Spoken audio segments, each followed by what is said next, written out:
جوزها اللي هو دلوقتي جوز. عارفة انك دلوقتي اكيد مستغربة وبتقولي ازاي، بس قبل ما تحكمي عليا اسمعي حكايتي للاخر وحطي لايك لو القصة شدتك. اكتبي في الكومنت رأيك بصراحة، ولو لسه مشتركتيش في القناة اشتركي عشان يوصلك كل القصص الجديدة اللي بنحكيها هنا كل يوم. هما كانوا متجوزين بقالهم سنتين والكل كان شايفهم زي القمر مع بعض. هو كان راجل محترم جدا وكريم وهادي وبيحبها، بس هي كانت صعبة شوية، عصبية ولسانها صعب، متعرفش تمسك نفسها في الكلام. كتير كنا نقعد ننصح نقول لها اهدي، الراجل محترم ومش ناقص خناق كل يوم، بس كانت دايما تقول انا كده اللي عاجبه يعجبني. المهم بعد سنتين الدنيا بينهم باظت خالص. هي ما كانتش بتخلف وده كان مأثر عليها جدا، بس والله العظيم عمره ما قلل منها ولا جرح بكلمة. كان بيقول دايما العيال رزق من ربنا، بس اختي كانت واخدة كل حاجة عليا، كل يوم مشاكل، كل يوم زعيق، كل ما نحاول نصلح نلاقيها تاني يوم متخانقين. في يوم جالي خبر انهم اتطلقوا رسمي. اختي رجعت بيت بابا كانت متدمرة بس مش باين عليها الندم، كانت بتتكلم بعناية تقول احسن ارتحت منه ومن نكد اهله، بس كنت حاسة جواها انها مكسورة وانها بتحاول تبان قوية. بس عدى وقت تقريبا شهور وهو كان دايما بيجي بيتنا يسأل على بابا لأنه كان بيحترمه جدا من أيام الجواز وبيتعامل معانا كأننا أهل. وأنا كنت وقتها مش ببصله غير إنه جوز أختي السابق، مش أكثر ولا أقل، لكن كنت دايما شايفة فيه حي، هدوء غريب، طيبة، رجولة حقيقية. الناس كلها كانت بتحب. في مرة وأنا بقدم له القهوة بصلي نظرة غريبة مش عارفة أوصفها، نظرة فيها كلام كتير، بس أنا ساعتها طنشت، قلت أكيد بيبص كده عادي أو يمكن فاكر الأيام القديمة. عدى شهر كمان وسمعت إنه بيكلم بابا بيسأل عني. أنا اتخضيت والله، قلت لا هو أكيد بيسأل بس كده من باب الاحترام. بس بابا قال له بعدين بصراحة هو طلبك للجواز. أنا ساعتها اتجمدت مش عارفة أفرح ولا أتخض. يعني جوز أختي معقولة؟ هو معقولة كده؟ سألت بابا وأنت هتوافق؟ قال لي بصراحة الراجل محترم جدا وبيحبك من زمان وطالبك بالحلال. كنت متلخبطة جدا، بس لما فكرت قلت لنفسي هو ما عملش حاجة غلط وأختي وهو اتطلقوا خلاص، يعني شرعا ما فيش حرام. وبعدين ده راجل محترم وأهله عارفينه كويس. قعدت يومين وهو كلمني صوته كان هادي، قال لي أنا عارف إن الموقف مش سهل عليك، بس أنا فعلا شايف فيكي الست اللي كنت بدور عليها. الكلام لمسني مش عارفة ليه، بس حسيت إنه صادق مش بيقول كده عشان أي غرض. وفعلا اتقدم رسم وأنا وافقت وبابا وافق واتكتب الكتاب واتجوزنا. بس من أول يوم جواز أختي قطعت ولا كأني ليها أخت كده، كانت بتشوفني كأني خطفت منها حاجة، رغم إنه هو اللي طلعها بإيده وهي اللي خربت بيتها بإيده. لما كنت بروح بيت بابا هي كانت تنزل وتروح عند خالد مش عايزة تشوفني ولا تسلم عليا حتى. كنت برجع البيت أقول له يوزر هو ليه كده، أنا عملت إيه غلط؟ يقول لي سيبيها على راحتها الزمان هيعلمها. بس والله الوجع جوايا كان بيكسرني، مش عايزة أخسر أختي ولا عاوزة أندم على جواز لأنه فعلا راجل بمعنى الكلمة. عدى كمان شهر بابا بدأ يتضايق من مقاطعتها ليا، قال لي كذا مرة روحي صلحيها، ورحت والله رحت بنفسي. بس أول ما شافتني قالت لي مش عاوزة أشوف، انتي خنتيني زي ما بيخوني الزمن، وقفلت الباب في وشي. رجعت يومها أبكي لحد ما نفسي اتقطع، مش قادرة أشرح لجوزي إحساس. هو بيحاول يروح لبابا بس بطل وقال مش عايزة أحرجها عيب، ومن ساعتها بطل يروح بيت بابا. وبابا بقى يقول لي هو مش بيجي ليه، وأنا مرضيتش أقوله الحقيقة علشان ما زودش المشاكل. قلت له مشغول، بس الحقيقة إنه كان بيبعد احتراما لمشاعر أختي. بس هي مش عايزة تتجوز تاني، كل شوية ناس تتقدم لها ترفض. بابا يقول يا بنتي شوف حياتك، بس هي تقول مش عايزة، كأنها عايشة في الماضي ومش قادرة تتخطى. وأنا بين نارين، بين أختي اللي بقت مش طيقاني وبين زوجي اللي بيحاول ما يحرجهاش. كل ليلة أقعد أبص في السقف وأسأل نفسي هو أنا فعلا غلطانة ولا ده نصيب؟ أنا ما كنتش السبب في خراب جوازهم ولا كنت حتى بفكر فيه وقتها، بس نظرات الناس بقت بتكتب. كل مرة حد يشوفني يقول في سره دي جوز أختها، ولا حد بيحاول يفهم التفاصيل. هو أنا غلطانة؟ هو فعلا ربنا كاتب لي نصيبي ده؟ بعد الجواز حسيت إن حياتي بدأت تتغير.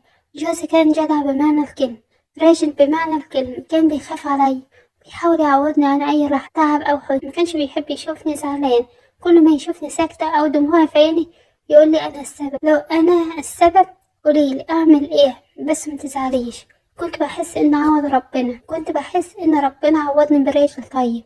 كنت بدعيله كل يوم وأقول يا رب احفظهولي واهدي قلوب الناس عليه. بس للأسف الكلام اللي حواليا ما كانش بيرحم. كل ما أروح عند بيت بابا ألاقي قرايبنا بيبصولي بنظرات غريبة، اللي يهمس للتاني واللي يقول ازاي اتجوزت جوز اختها مهما كان هو مطلع. كنت بمشي كأن عاملة جريمة، رغم ان كل حاجة كانت بالحلال. واكتر حاجة كانت بتكسرني ان اختي اللي كنت بموت فيها بقت بتتكلم عني كلام وحش. كانت تقول دي كانت حاطة عينيها عليه من زمان. انا كنت حاسة بس ما كنتش متخيلة انها تعملها. كلامها ده وجعني قوي. انا عمري ما فكرت في كده ولا حتى خطر في بالي. بس الظلم اوقات بيجي من اقرب الناس، والوجع الحقيقي مش ان الناس الغريبة تظلم. لما اختك هي اللي تشوفك بعين الخيال.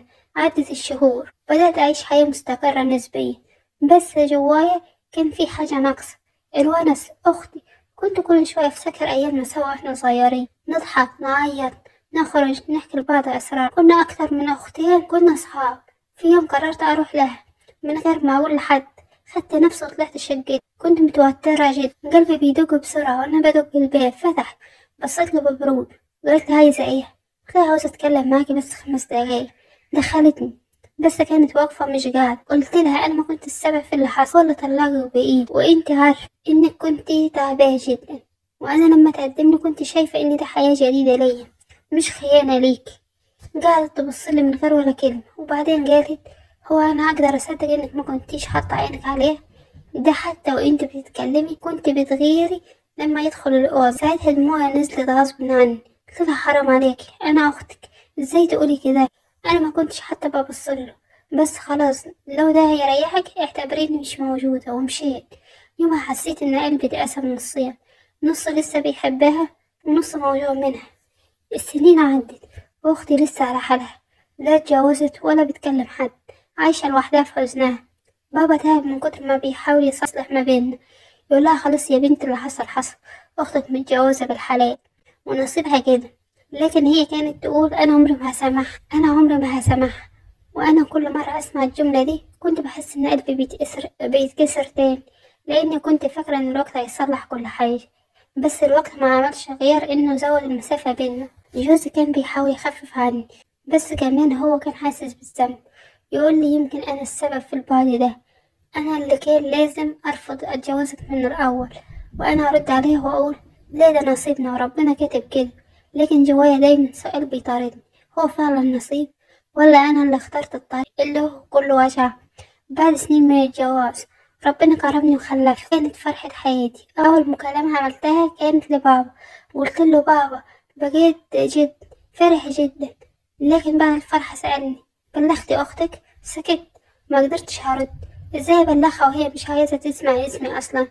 بس بابا مستناش مني رد، وراح هو بنفسه وقال لها اختك خلفت، تعالي شوفي البيبي يمكن قلبك يحن. عارفة عملت ايه؟ ولا كأنها سمعت. قالت انا مالي، دي حياتها خلاص هي اختار. بابا رجع وهو متضايق جدا، قال لي دي بقت حجر يا بنتي، بس ما تزعليش، اللي في قلبك ابيض وربنا عارف. كل ده وانا نفسي مرة واحدة احس انها رجعت لي، مرة واحدة تقولي مبروك حتى لو ببرود بس تقولها. لكن ليه؟ صمت تام. كبر ابني وبقى يسألني هو خالتي ليه عمرها ما جت عندنا. كنت دايما اتحرك واقول مشغولة يا حبيبي بس هتيجي يوم. بس جوايا كنت بعيط، انا مش عايزة ابني يعرف ان في قضية بيني وبين اختي. مرة كنت عند بابا لقيتها جاية فجأة، يمكن عشان بابا كان تعبان. أنا كنت قاعدة جنبه، ولما دخلت اتجمدت. عينينا اتقابلت بعد سنين ولا كلمة خرجت من أي واحدة فينا. بابا قال بكفاية بقى. أنا جربت أمشي، مش عايزة أموت وأنتم متخاصمين. دموع نزلت مننا احنا الاتنين، بس ولا واحدة فينا عرفت تبدأ ولا كان ماسك ايدنا وقال الصافو بالله عليكم. مديت ايدي بس هي ما مدتهاش. قلت أنا مش قادرة، يمكن يوم أقدر بس مش دلوقتي. وقمت ومشيت. قلبي ساعتها اتكسر بمعنى الكلمة. مش عشان رفضت تسامحني، لكن عشان حسيت ان خلاص السنين اللي ضاعت بينا مش هترجع.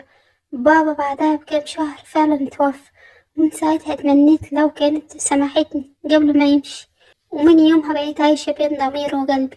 كل يوم أسأل نفسي نفس السؤال، اللي مش لاقيه له إجابة. أنا غلطانة إني وافقت على رجل محترم كان من جواز أختي، ولا غلطانة إني ما فكرتش في وجعها وقت ما وافقت؟ ولا لا، يمكن فعلا ده نصيب وربنا كاتب لي الطريق ده وأنا مليش ذنب فيه. أنا مش عارفة، بس اللي عارفاه كويس إن كل الوجع بيجي من حد بتحبه، بيوجع أكتر من 1000 غريب. دلوقتي بقول لنفسي يا ترى لو الزمان رجع بيا كنت هعمل نفس اللي عملته، ولا كنت هضحي وأبعد علشان أختي تفضل مرتاحة؟ مش عارفة أجاوب، بس يمكن انتوا تجاوبوني. قولولي، هو أنا غلطانة ولا فعلا ده نصيب ومليش ذنب؟ بس يا حبيبتي، أنا عارفة إن الموقف اللي انتي فيه مش سهل أبدا، وإنك عايشة بين نارين، نار الحب الحلال اللي جالك على هيئة النصيب، ونار أختك اللي بقت شايفاك عدوتها مش أختها. بس خليني أقولك حاجة مهمة جدا، الناس عمرها ما كانت بتعرف تشوف الصورة كاملة. الناس دايما بتحكم من بره وبيشوفوا اللقطة اللي تعجبهم، مش الحقيقة كلها. اللي حصل معاك مش خطأ ولا حاجة، هو نصيب، وربنا بيكتب أقدارنا قبل ما نتولد. بس اللي يوجع في قصتك مش الجواز نفسه، الوجع الحقيقي إن زعلك هي أختك اللي المفروض تكون سندك، اللي المفروض تبقى أول واحدة تمسك إيدك وتقولك مبروك حتى لو قلبها وجعها. بس هي بشر برضه، اتكسرت وغلبها وجعها، ومش قادرة تشوفك من غير ما تفكر في وجعها القديم. اللي تقدري تعمليه دلوقتي إنك تفضلي كويسة من ناحيتها، مترديش على البعد بالبعد ولا على الزعل بالزعل. ابقي دايما انت اللي اسألي عليها، ابعتي اليها حتى رسالة في المناسبات، خليها تحس انك لسه شايفاها اختك مش عدوتك. وفي نفس الوقت حافظي على بيتك وجوزك، لان الراجل اللي بيحترم مشاعر الناس وبيبعد علشان ما يجرحهمش ده راجل اصيل، يستحق انك تصونيه وتقدريه. في الاخر ما تخليش كلام الناس يهزك ولا نظراتهم توجعك. اللي ما عاش وجعك ما يحقلوش يحكم عليك. ربنا بيختبر كل واحد فينا بطريقة مختلفة، وانت اختبارك كان صعب، بس واضح ان قلبك نظيف، ودي اهم حاجة. فخلي ضميرك مرتاح، وافتكري دايما ان الزمن بيغير كل حاجة، حتى الوجع حتى الزعل. يمكن في يوم اختك ترجعلك وتفهم انك ما كنتيش السبب، ويمكن لما تشوفك سعيدة ومستقرة تحس انك ما كنتيش عدوتها، انتوا كنتوا مجرد جزء من قدرها. انتوا يلي بتسمعوني دلوقتي، قبل ما تحكموا على حد اسألوا نفسكم، هو انا فعلا فاهم القصة كلها، ولا انا شايف بس جزء صغير من الحقيقة؟